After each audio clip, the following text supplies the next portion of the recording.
Okay, so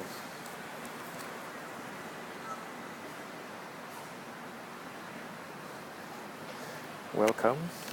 Uh, Good to have you around.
So here you are in life, and if you remember yourself as a child, there was no lust problem. Some of you may not remember yourselves as children, but very early on there was a stage, definitely there was a stage, where you had no lust.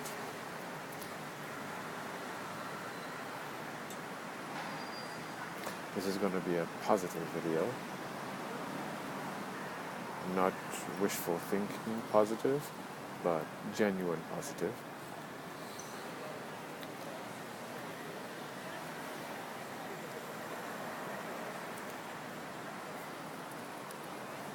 And at some point when your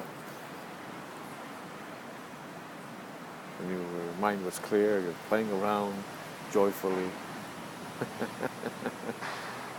parents staring at you, you're wondering at your, and amazement at your playing around, doing all kinds of stuff, with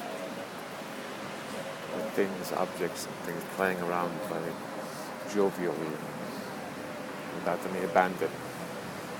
Parents constantly stopping you. Don't do this, don't do that. Or just simply enjoying enjoying yourself, just going around, exploring the world around you. And, watching over you, make sure you don't get yourself hurt. Now, had they were not aware of certain instructions, some knowledge to share with you, to help you bypass this lust issue, which came up at some point during your childhood or adulthood. Some point, some of you early, some in the teens, some a little bit later. You developed this lust issue. A lot of you are in single life. A lot of you are married. A lot of you are in a relationship, almost getting married. But you all have this common problem, this lust that is from low to very high degrees, from low, medium to high degrees. And many of you are in despair, are in a desperate situation, because it's like you're falling into a ditch and there is no way out, in a well and there's no way out.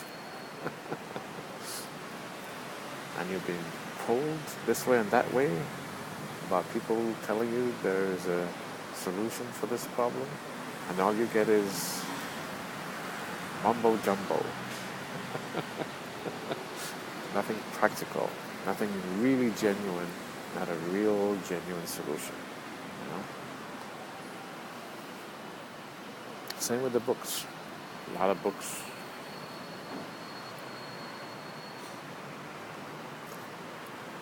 And so you waste your energy going here, there, trying to find a solution. A lot of you don't even know there is a solution, because you say, how could there be a solution? Because it's a natural thing. You have this belief that this lust is a completely natural thing.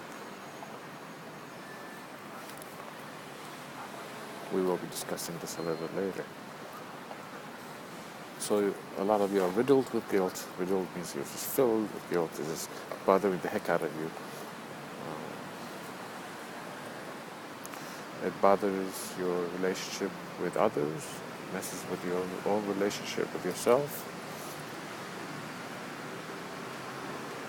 Like friends and family with us as well, you get mixed up with them. You have difficulty in relationships. Even if you have a relationship, this problem persists.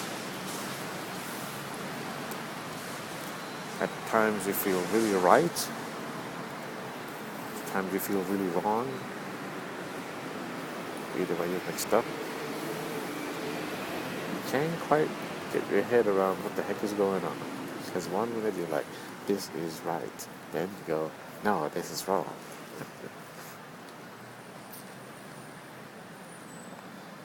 So, as an introduction, I'm here to tell you that, inform you that there is a solution, and that makes absolute sense.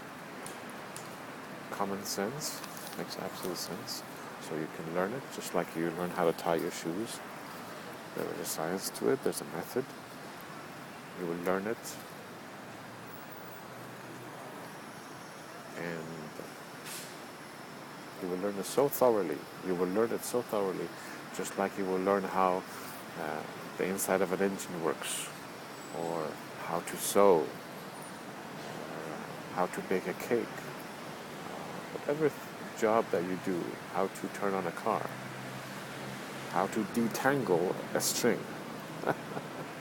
There's a methodology towards all these things, and same with this problem.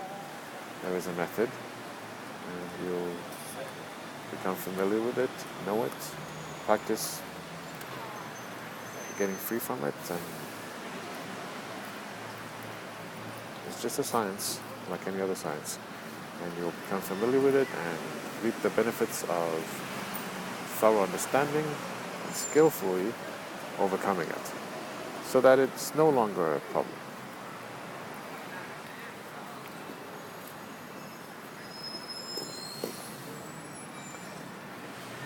Now, in a lot of the videos, I'll be sharing some preliminary stuff before I get into the actual insights. The book, as you know, has 242 insights, and before I go to the insights, I'll be giving some preliminary information that is helpful, very, very helpful for you to digest the material better. You need to have that. It's like, the reason for this is because it's like if you're thirsty and you want to get a drink, and you go to somebody without a cup, you can't get a drink. Let's say you go to somebody to get some food or drink, and you close your mouth. Nobody can feed you. So there's a lot of preliminary stuff that is very important, and I'm going to share that with you before I get into the insights.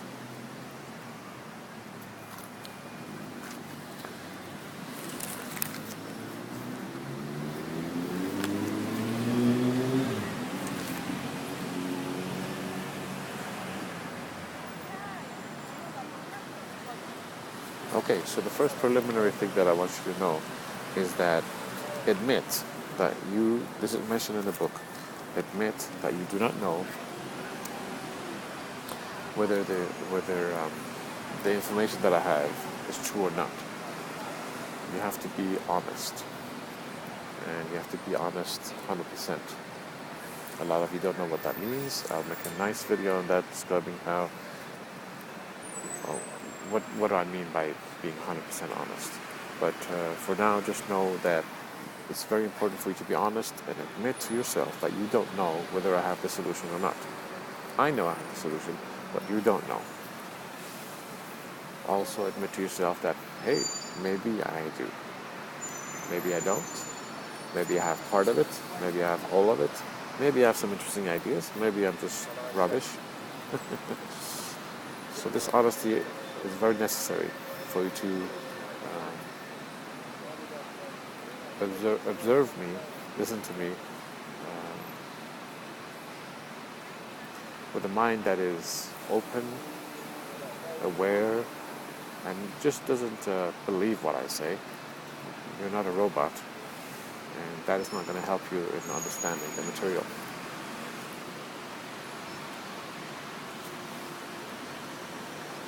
I want you to see that it makes sense on your own.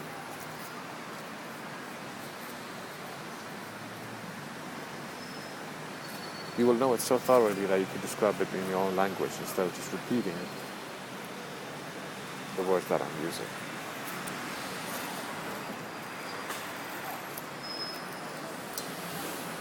Okay, so we're going to go to insight number 1,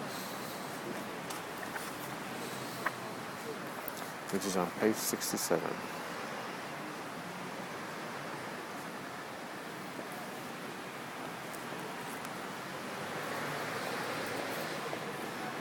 Now, as you have the book, you notice that there is the insight,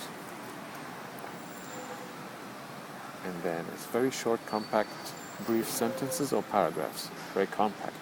So, 5 sentences are made into one. And then once you read that, you try to understand it as best as you can. If you need clarification, you can read the explanation that is underneath the insight, and you go to the next insight. By the way, this insight is important, or any insight, it's important to understand it, see if it makes sense, question the hell out of it, because you really want to understand it, thoroughly. And you want to see it in nature, in actual life. See if it actually occurs in actual life. You want to identify it in actual life. You want to spot it. You want to see it at work, in actual life, so that the knowledge becomes real to you. You will have to be able to see it in innumerable places in life, so that you really get a handle on, you really got this information. In areas which it doesn't make sense to you, it seems not to apply, you have to think more deeply. Why doesn't it apply here? Or why doesn't it make sense to somehow it doesn't work here? You have to go on and pose your questions on that. And look also deeper, and you'll discover the solution. Okay, so lack of information on sex. This is insight 1. Lack of information on sex allows misinformation to become the foundation of our sexual understanding.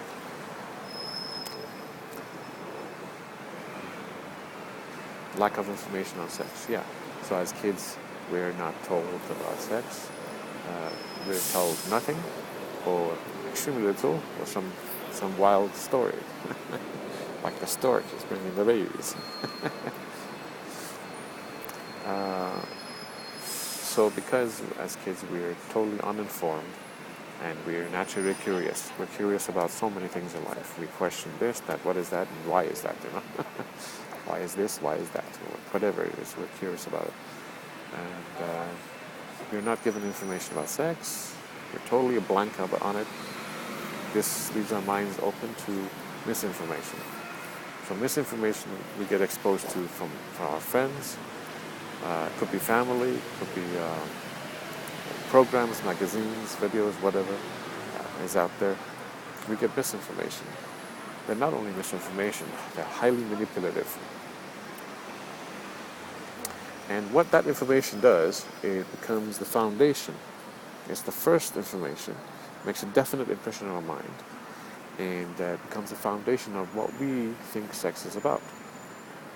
This manipulative information, we've made it the foundation. We have no choice. It's the first information we're given. So, in the situation that you are now, it's important to realize that. Think that, hey, this is part of the problem, that I was early on exposed to this misinformation and took it to be real. So this is vitally important for you to realize as an adult how powerful an influence it was from early on to be fed this misinformation.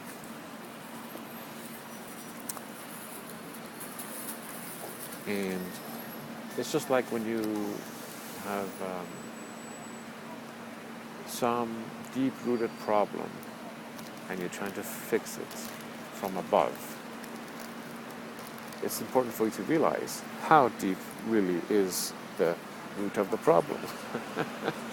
Then you can go and yank it out, find the root and go, okay, this is the problem. No, and as adults, you can't just say, oh, well, the problem is just here, surface area, whatever that may be. This is important, this insight to remind you, to inform you that, hey, this is a deep-rooted problem from very early on, and you need to root it out from there. That involves looking into your childhood and redefining what you thought to be true. You're seeing him as false. You're seeing, hey, wait a minute, that was misinformation. That was highly manipulative and very early on. And you start to reprogram yourself in your mind. You go, hey, this is garbage. This is wrong. Let me put a doubt to that. This is wrong. Anyway, this is just a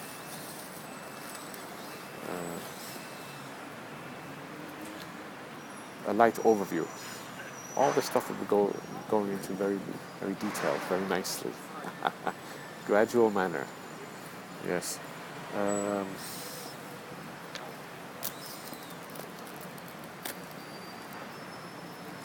In the book, I give an example of how when how vines, those vines that grow, they're similar to this string, and they grow from the ground, wrapping themselves around a branch of a tree or a tree, and they're just climbing on the tree, going up to wherever they want to go.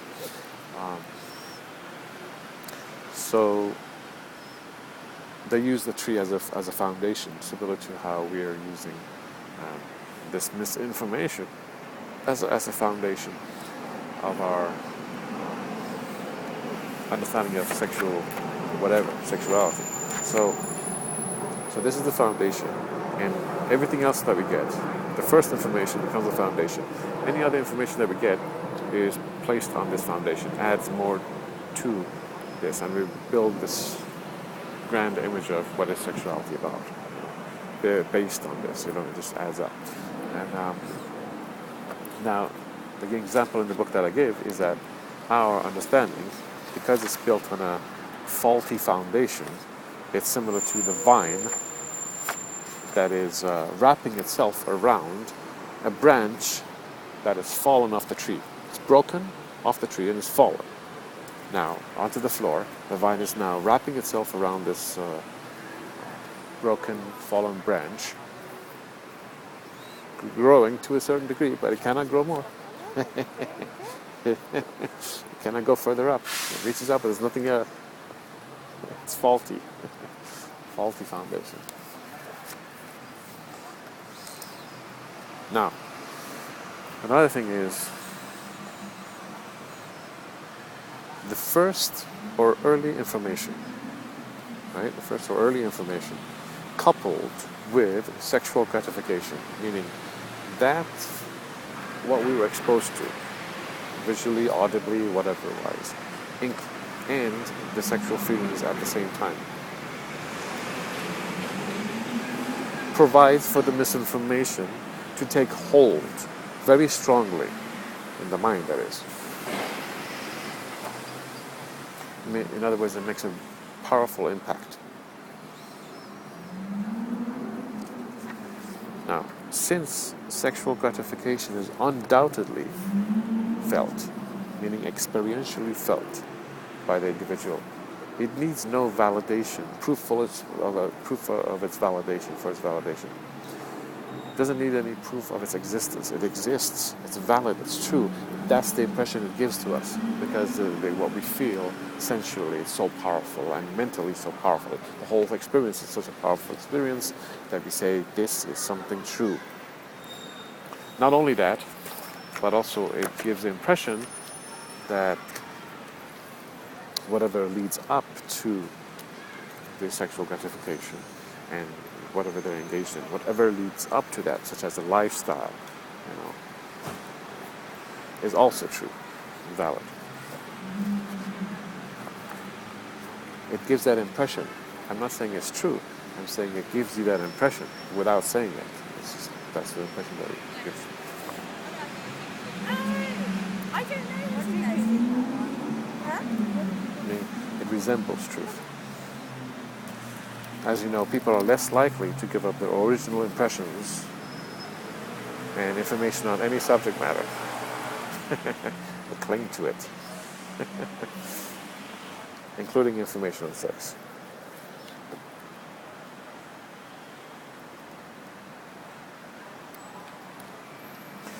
Very good. So the last of the insight at the bottom explanation, I say that in this case, the false in foundation, faulty foundation itself has to be identified. Its validity has to be questioned, toppled, pulled out by the roots and thrown away. Pulled out by the roots, thrown away. All right. This will be explained later. Very good.